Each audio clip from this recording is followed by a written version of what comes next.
മൗലിദിലൂടെ പാടുകയും ലോകം ആഗ്രഹിച്ചുകൊണ്ട് തേടുകയും ചെയ്യുന്നത് ഹബീബായ നബി തങ്ങളോടുള്ള സിയാറത്താണ്.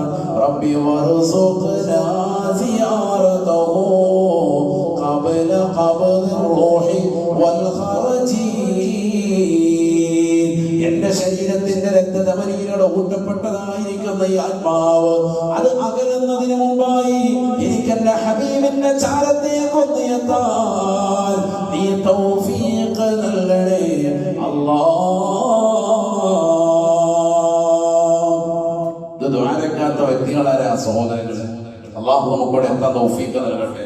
പലപ്പോഴും പല ആളുകളും ഹജ്ജിന് പോയിട്ട് ചിലരൊക്കെ പോയി തിരിച്ചിങ്ങ് വരികയാണ്, മദീനയിലേക്ക് പോകാറില്ല. പാക്കേജിന്റെ ഭാഗമായിട്ടാണെങ്കിൽ തന്നെ മനസ്സുകൊണ്ട് എന്തോ ഒരു വിഷമം പോലെ ചില ആളുകൾ അങ്ങനെ കാണിക്കാറുമുണ്ട്. ഒരിക്കലും ചെയ്യാൻ പാടില്ല.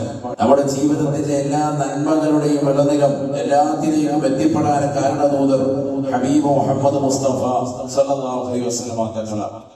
ആ പ്രവാചകരെ സിയാറത്ത് ചെയ്താൽ നബി തങ്ങളുടെ ശഫാഅത്ത് ഉറപ്പാണ്. എന്നല്ല മൻ ഹജ്ജ ഫലം യസുർനി ഫഖദ് ജഫാനി.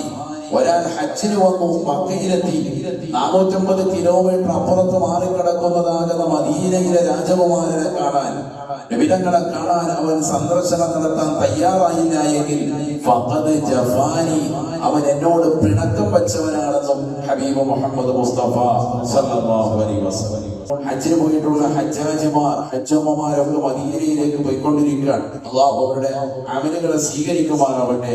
സിയാറത്തുകൾ അല്ലാഹു ഖബൂൽ ചെയ്ത് അനുഗ്രഹിക്കട്ടെ.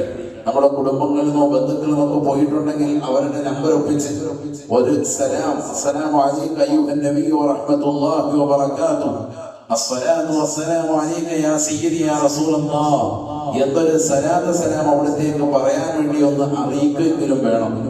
നേരത്തെ പോകുമ്പോൾ പറയാൻ പറ്റാത്ത ആളുകൾ ഫോണിലെങ്കിലും വിളിച്ചൊന്ന് പറയാൻ ഈ സമയത്ത് തയ്യാറാണ്. അല്ലാഹു തൗഫീഖ് നൽകുമാറാവട്ടെ.